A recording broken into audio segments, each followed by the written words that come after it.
Islam is really an very interesting religion, isn't it? And it's good when you meet someone that is so passionate about it. You know, I used to have a friend of mine that was, to be honest with you, most of my friends are Muslims. For some reason, most of my friends are Muslims, and they're all passionate about it, and they all sort of say it's such a beautiful religion. It's not just about this or that, you know, what we read about Islam in the media. You read all sorts of things, you know, but it's what you know, it's between you and your God, or should we say Allah. Is have I said it right? Allah is Arabic for God. Okay, so Allah. Are you looking forward to fasting? When are the seasons? So it's ended. It was in mid-March to April. Okay. So I normally do quite like it, to be honest, because it's a time where you're able to develop your spirituality in the sense of you reflect and also it puts you in other people's shoes of like, there are people who every day they don't have food and this is their everyday life, but for you just have to do it for, let's say, 10-12 hours a day, and then you can eat. So it makes you more appreciative of your life. And also why we do it is, at the end you do pay zakat, which is you pay alms, which is used to help people that are starving, people who have no food, that sort of thing. So I guess with the religion, it's calming in the sense of, in this world we live in every day, you're trying to chase money, chase success, chase this. And it's not bad, but also with Islam, what I love about it is it teaches you to be appreciative of what you have, because what you have might not seem like a big deal, but always look at those who don't have, who would see your life as luxury and be appreciative, be like, Alhamdulillah, I'm grateful for what I have. Not saying I'm not gonna stop pushing, but I'm grateful for what I have. Now, you must have friends that don't believe in faith. Don't have believe in God or Allah, or they don't believe in anything. You know, you have people that will say, well, God does not exist. Do you have people like that in your life, and how do you deal with that? Do you try to convince them to, you know, to think the other way, or how do you deal with that? It's funny though, because I mean, since I've been on this like journey with myself, I've not really been in big crowds of people. I've more or less like removed myself, and I've just been doing my own thing, honestly, in the sense of like, I haven't been put in those situations yet, but the only one I was recently, me and Juliana were having a conversation where obviously she's Christian, she is. So she was telling me what she believes, and I was telling her that I also believe that at one point, but since reading what Islam has to say, this is what I think now. I wasn't like in any way trying to be disrespectful to her, and I made it known to her, and she understood. And also from my side, obviously she understood where I came from. But that's the only situation I've been in of recent. Because religion can be very sticky. Yes, it's topic, a very sticky topic where everyone's trying to, you know, say I'm right. No, you're wrong. And I think I can understand why some people decide to just not believe in it at all, because if obviously religion is about peace, religion promotes peace. In our faith we say love for all, hatred for none. But I guess when everyone's trying to I'm right, you kind of move away from the true teachings of your religion, because God gave us free will, in the sense of, if he wanted all of us to believe, he could have enforced it on us, but you have the right to believe what you want when you don't. So I can tell you what I believe. If you choose not to believe it, that's fine, but that shouldn't affect our relationship. Of course, that's sort good. of thing. But some people will be like, well, if you don't,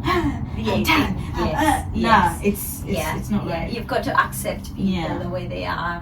If you were to advise a young person out there, young girl or young man, that you know, they're trying to find their way in terms of religion, you know, Christian or Muslim, what would you tell them? What advice would you tell them? I would say to do your research and take the time to understand, because sometimes we just take on what we've been told by our parents, and we just continue to live by that because it's the easier way.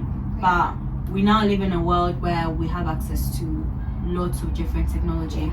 And for me, taking that initiative to research and actually put more effort into my religion, because before my mom used to take us to the mosque and just couldn't be asked. Like it was more or less like it felt like she was forcing us to go.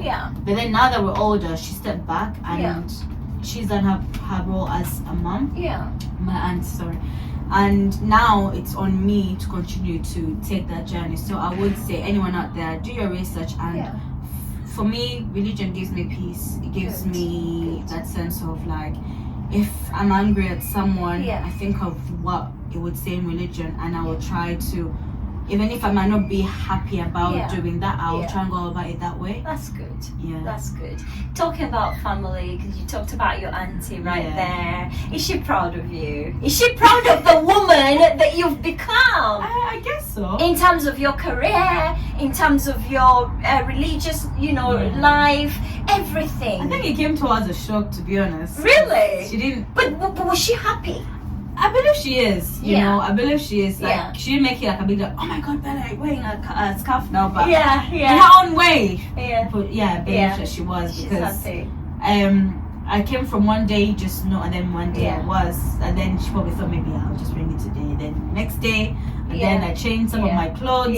She's like, so one time we were at my auntie's graduation, she's like, Bella, that's a Bella wig.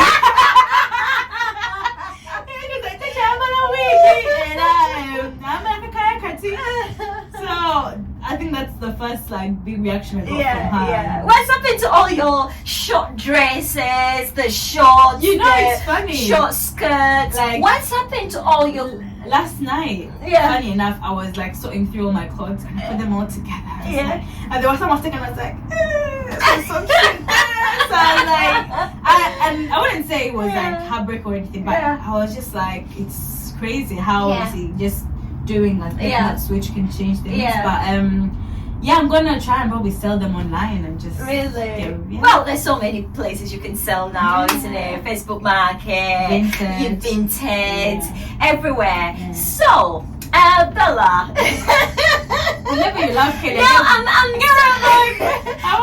you get my so still on the topic of family, what do you like most about having a family? I know you've got a big family, not just here, even back home. What do you like? What's that thing that you like about family?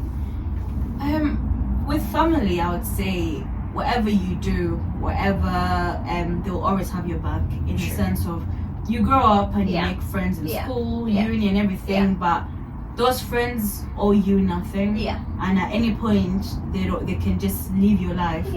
But you can't even, like, let's say, have any justification to be annoyed at them because one time when you didn't know who they were.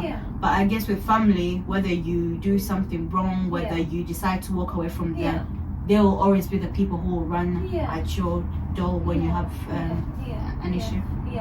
Do you, and you mentioned this before, you said that, your biological parents obviously passed away and stuff. Do you think that they would be proud of the woman you've become? I hope so. I am sure. You must think about that, and I'll tell you why I'm asking this.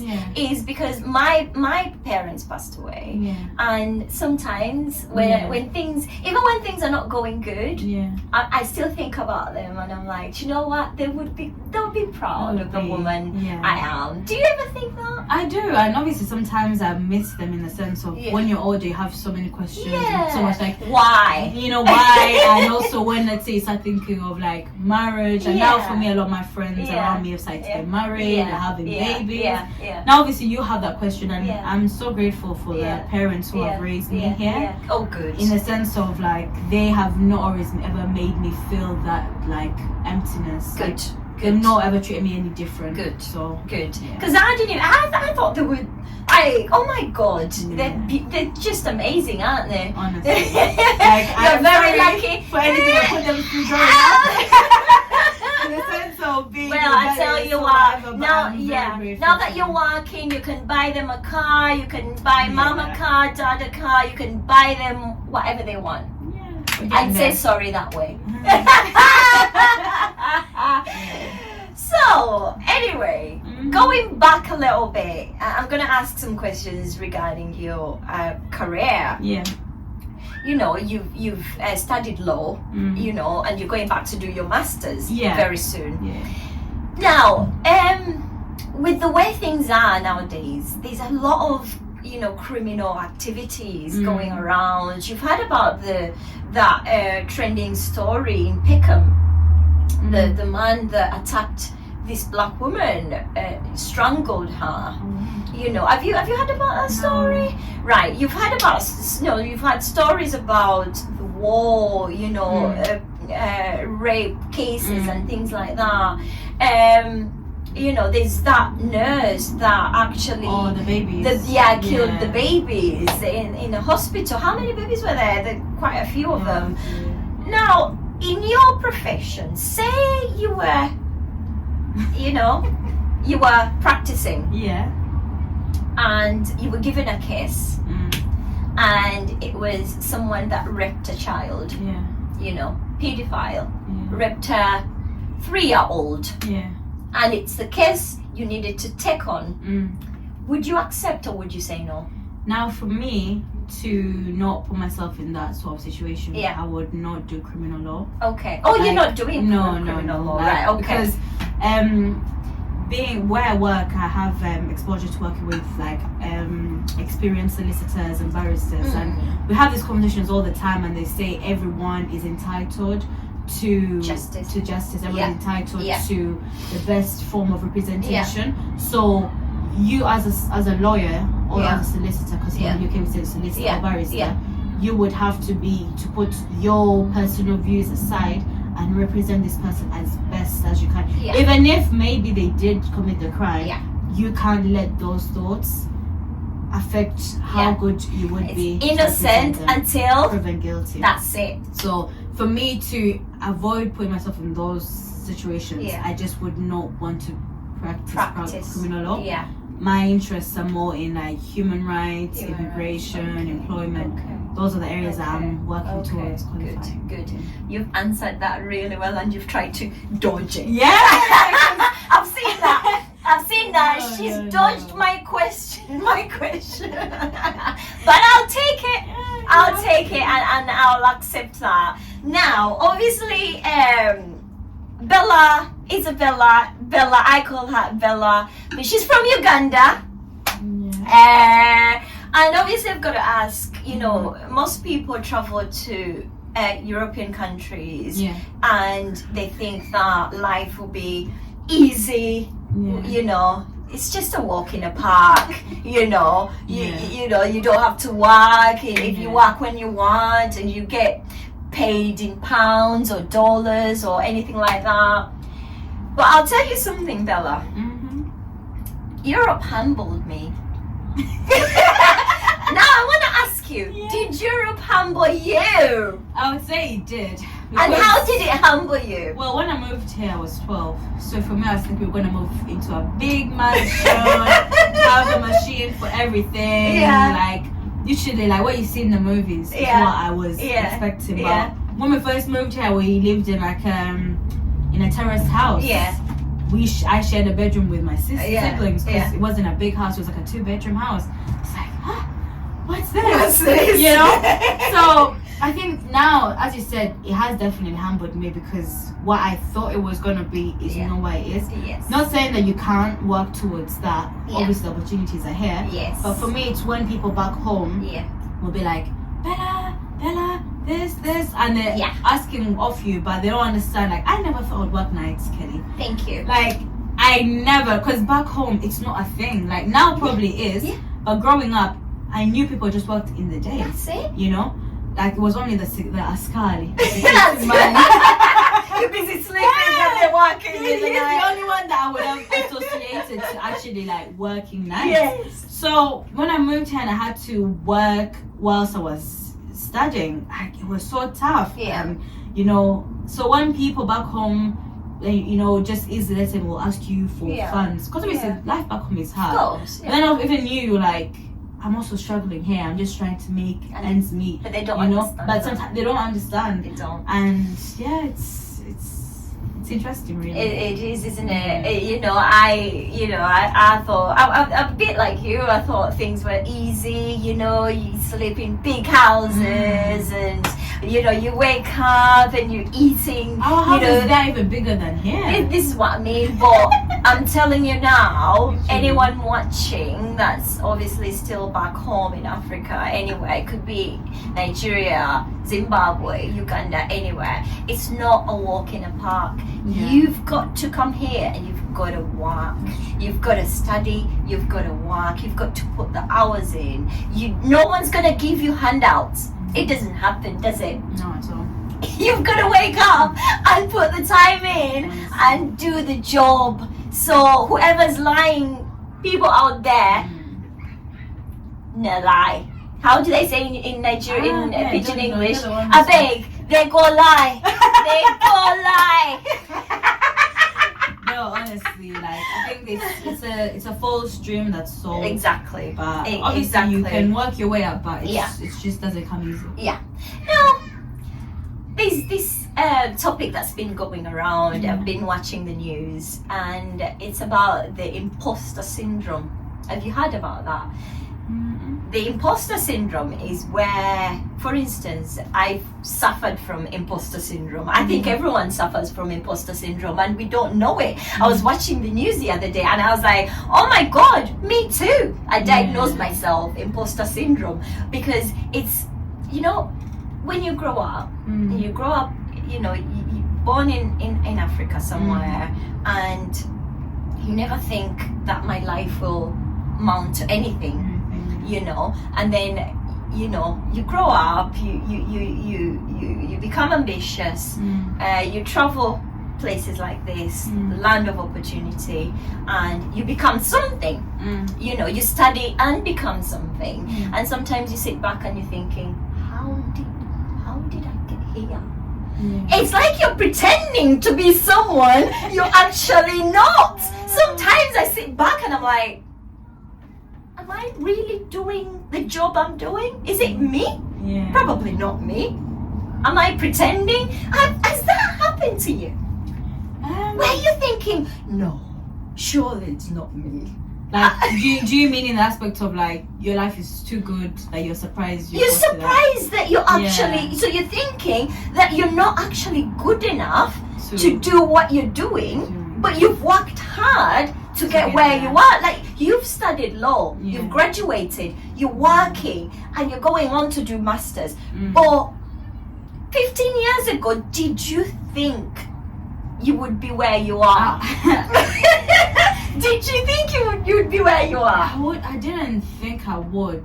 I'm not saying that I didn't have the motivation. Of course. But I remember for my uni situation, it was a bit difficult in the sense of I couldn't get student finance. Which I think at that point was where I first had a bit of I wouldn't say breakdown, but I just kind of just felt so low in the sense of all my friends. I moved here, I was in year 8. Went through high school, went through college. After college, everyone's excitement is to go to uni. Now for me, when I applied, and they're like, oh, you can't apply because of my residency status at that point. So then I'm like, so what am I going to do with my life? So I remember I used to cry to the phone to Juliana. I was like, oh my God, am I going to do it? And then my mom, she told me that get a loan and slowly work and you'll be able to do it. So luckily I had my grandma back home and an auntie of mine that lives in South Africa who gave me a bit to start. And then I started and then I got a loan, paid, worked at the hospital full time, went to school, and halfway through I was behind on a lot of fees. Thought I was just gonna quit and leave. And then I used to always vent to Juliana. Honestly, the amount of venting I did to her is incredible. And she used to be like, Bella, you've got this. And even if sometimes she speaking to her wouldn't solve my problem, but obviously you always like to vent. You have to talk to someone. And then somehow I managed to do it, and I don't have a loan that I owe anyone anymore. And it's nice. I always sit back and I count my blessings because we get so in this game of success. That every good thing that's happened in your life, you don't sit back and appreciate it because you want. Yeah, you're always on this race. Like, oh my God, this. Like no kuvuga. Like I like now that I'm able to drive, I'm so grateful because now my friends I've got married have moved like 3-4 hours away, but I can always get in the car, drive to them and see them, which I would not have been able to do if I had. So as you say, like I would say for me it's religion that's made me more humble in the sense of take like appreciate, and any test that God puts you in, it's not something you can't handle. Absolutely. Like I think in the moment you're thinking, God, why me? Why me? Oh my God. It never stops. Yeah. But it doesn't. Bella, I want everyone to just understand one thing. The reason I've got so much time for Bella, this young lady, when I say she's amazing, she is amazing.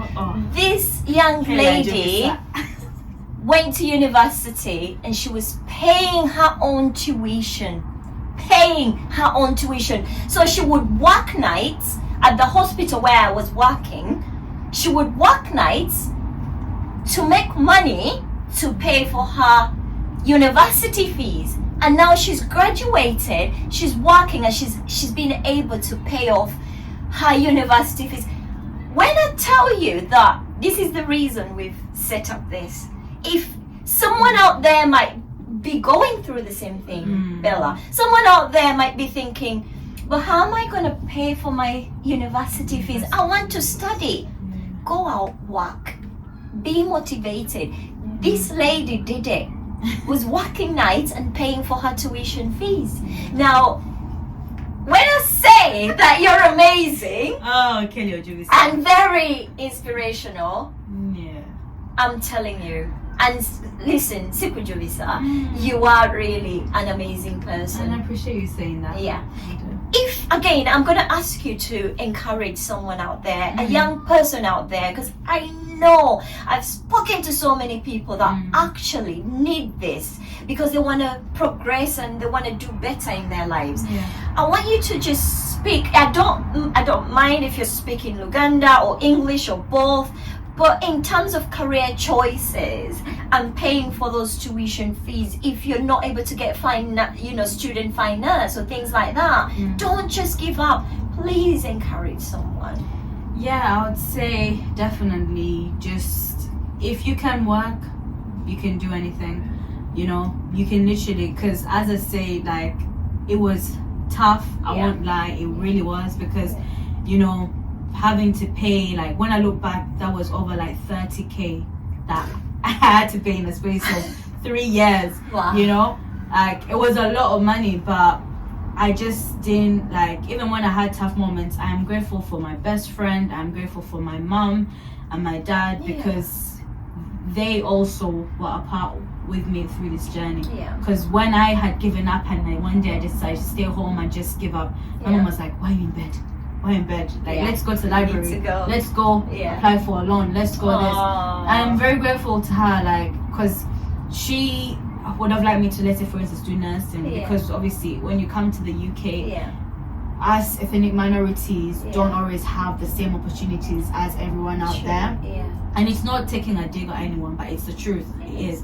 So she wanted me to take the safe option of having a guaranteed career, and I told her mom, like, the fact that I'm doing this by myself, I'm gonna go for what I want, and if it doesn't work out, at least I'll know that I lived up to what I wanted to do. Then I'm going for the safe option. So as I say, I've not qualified yet, but I am getting there, and I know I will get there. I mean, you've not qualified yet, but you've done your first degree, your first law degree. It's in the bag, and now you're working, but you're actually you're gonna do your masters. So again, those are achievements in your bag that no one can ever take away from you.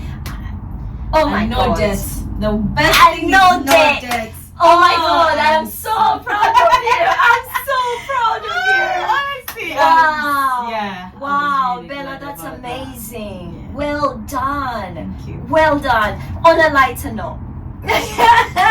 So have you heard about what's happening in Uganda, about the battle between Cindy and Shiba? You know, Kelly, I'm on social media, but you're not. I'm not. Okay. I use it more for like things that benefit me in the sense of like I go to the gym, so I look out for like workouts, how to eat healthy, more like people who like are inspirational. So you're not keeping up with Uganda? No, not Uganda. Not even just Uganda, even here. Like maybe it's bad of me, but I've been living so much in my own bubble that You've been in your own bubble. Yeah, I love it. So I'll fill you in. Go on. So those two,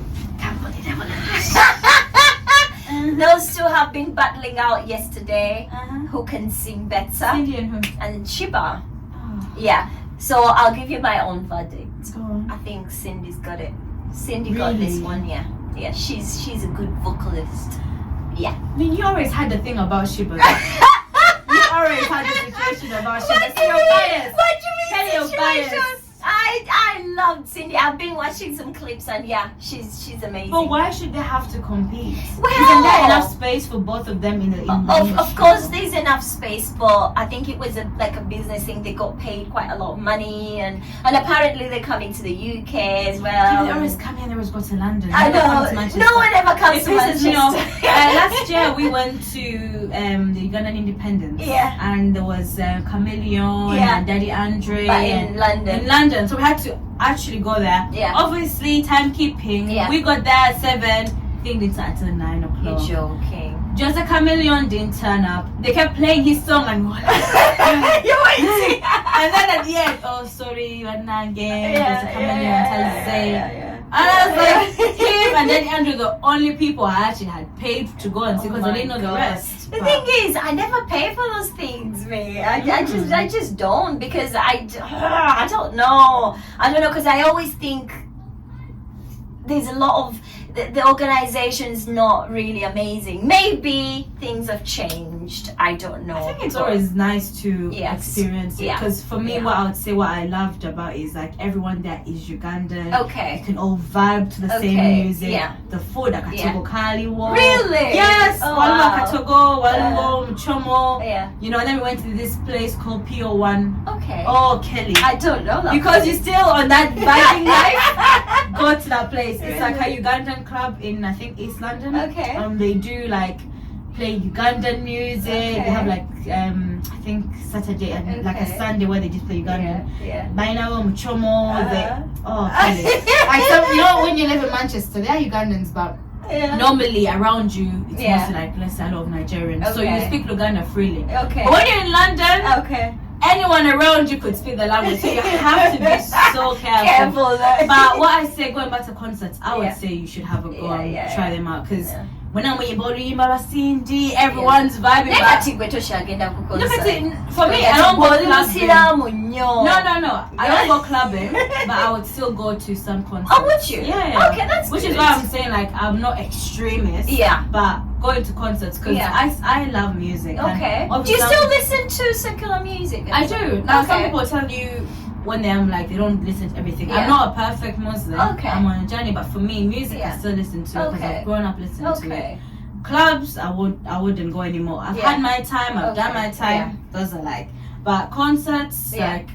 I would like to go to a Davido one. I would like to go to a Burna Boy. You like Nigerian artists, don't you? They're cool. And obviously Ugandan ones, they come and they go to London. Yeah.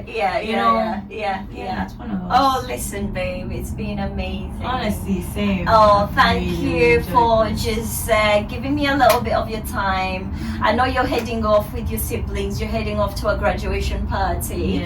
But listen, say hi to your mom and dad. And your sisters, everyone, just the entire family, just tell them that we love them. But thank you. Your words have been so inspirational. I've just had fun, just jazzing with you. It was nice when you first invited me. I was like, how was she gonna ask me this? But it's been great. It's been absolutely amazing. Do come again if you have a little bit of time to spare. You check your diary. Well, it's been amazing. Give us a hug. Oh, thank you, Kelly. Have you enjoyed the show, Crystal? Have you enjoyed the show, darling? I know I have. Guys, I can't wait to see you next time. Keep it here, and remember, subscribe, share, and like. See you later.